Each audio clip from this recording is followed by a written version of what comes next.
gentlemen, it gives me great joy to introduce our keynote speaker tonight. She's a community activist, organizer, and president of KBBF here in town, Miss Alicia Sanchez.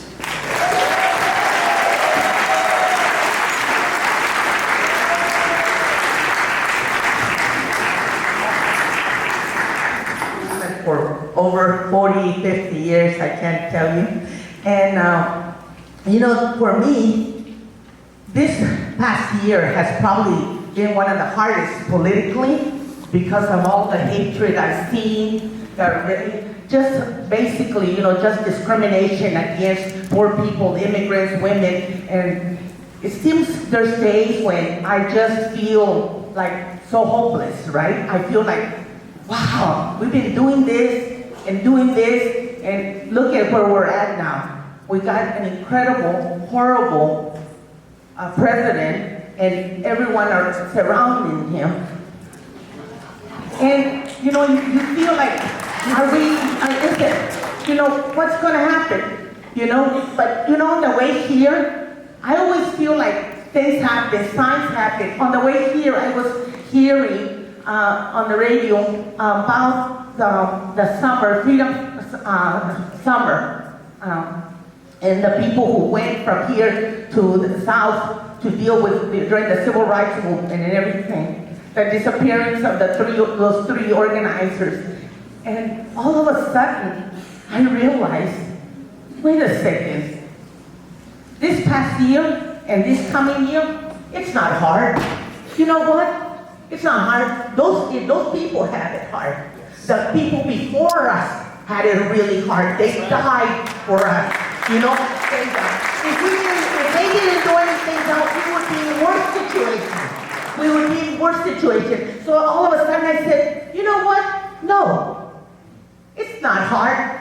You know what? As a matter of fact, and hearing every single one of you right now singing with that spirit of hope and faith, gives me faith and hope to continue to.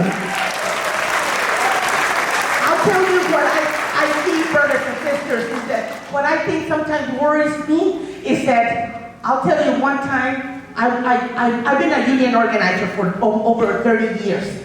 And one day I came home from organizing workers and being on picket lines, I don't know, almost a whole day. And I sat down and I got home and I turned the TV and I was eating something. And there on the front of the TV was this guys, I mean, it was predominantly men, I think, on boats, someplace in some country, trying to save the whales. I think it was whales or something. And I'm like, are you kidding me?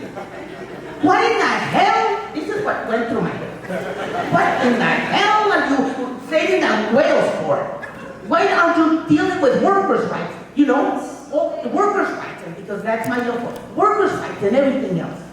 And I always say to people that I'm a person, I'm a radical, but I believe in God, and I always think God wants to make me a better person, even though sometimes I don't want to. You know, I'm like, no, I don't want to be enlightened right now. But at that moment, the grace of God came, and what it did was that all of a sudden I realized, oh my gosh, viva la diferencia. I am so happy, brothers, that you're taking care of the whales, so that I, who don't even know how to swim, don't have to deal with the whales. You don't have to deal with them. And at that moment, a realization came to me, brothers and sisters, that what we have to do, and we got to take it a step further. The step further we got to do is that we ourselves, especially among ourselves here, all the progressives, the people who have the same beliefs and all that, we got to stop trying to refine each other. And I'll give you an example. I belong to Women in Black. It's a group of women that dress in black every Friday, and we are silent for 1 hour. People don't believe I'm capable of being silent. But I am. Anyway, the thing is, that guess what? We were a large group, but then after a while, people started to say, well, you're not totally all black. You're not wearing all black. You know, you got a red skirt on, you know, or like, hey, you're talking. You're supposed to be silent for the whole hour.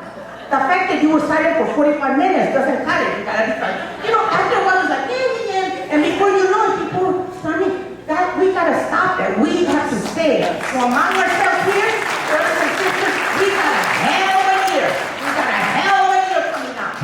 You know what? And we better make sure that if we don't do our work, we are going to have another, the same as what we've had in the past year. So, and even worse. So we got to really focus on each other and say, look, you know what, brother and sister, we have different ways of doing something, but we are all aiming for the same goal. And that is to get the hell out of that person that is trespassing on the White House. Get him out. Get him out. And that's all we gotta do. We gotta restore it.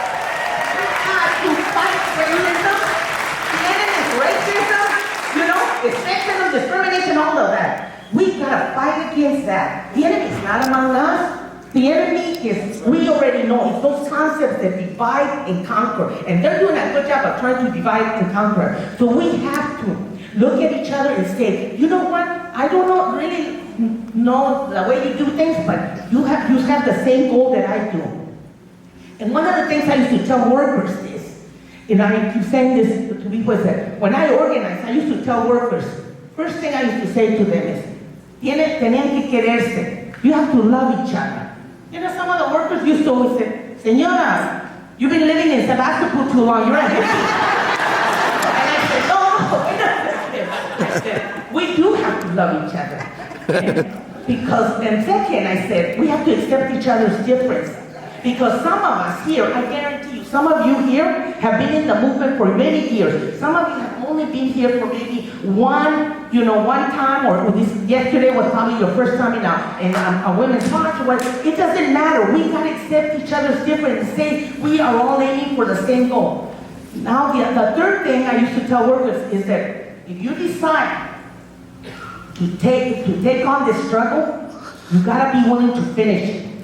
And you know something? Right now I heard the man, the person that was announcing about the Freedom Summer, he said that they used to ask the people that were going to go back to the South, you gotta be willing to be beaten, you gotta be willing to go to jail, and you have to be willing to die. And if you're not willing to do any of those, that's okay. We won't go hold it against you.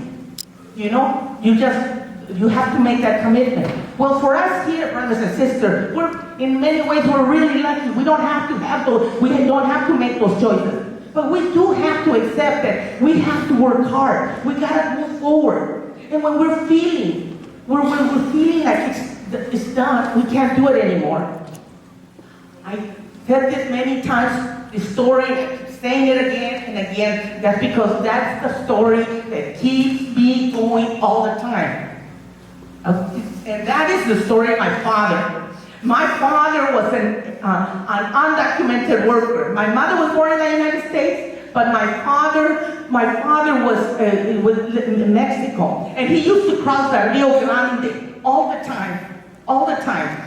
And my mommy was even willing to go with him, and my father said, no, you can cross it legally. No, I have to do this. So after he got legalized, my father took me, and I was pretty young, around 5 or so, I don't know, around that, and he took me to the river, whether it was the Rio Grande or whether it was just another river. All he did, because he always wanted to make an impression, make sure that I remember this, and after all these years, I still remember that. He took me in, and he put me on his shoulders. And he took me to the middle. He was a great swimmer. He took me to the middle of the river. And we got to the river, then we went back to the sand or whatever. And he said, Mija, my daughter, I have crossed that river many, many times. I've crossed that river. And every time I get to the middle of that river, I am so tired. I am so afraid. I start having doubts that I can do it. And he goes, and I keep telling myself, should I go back or should I go forward? And he said, in life, you're going to encounter that. You're going to encounter a time in your life where you're going to say, I am so tired.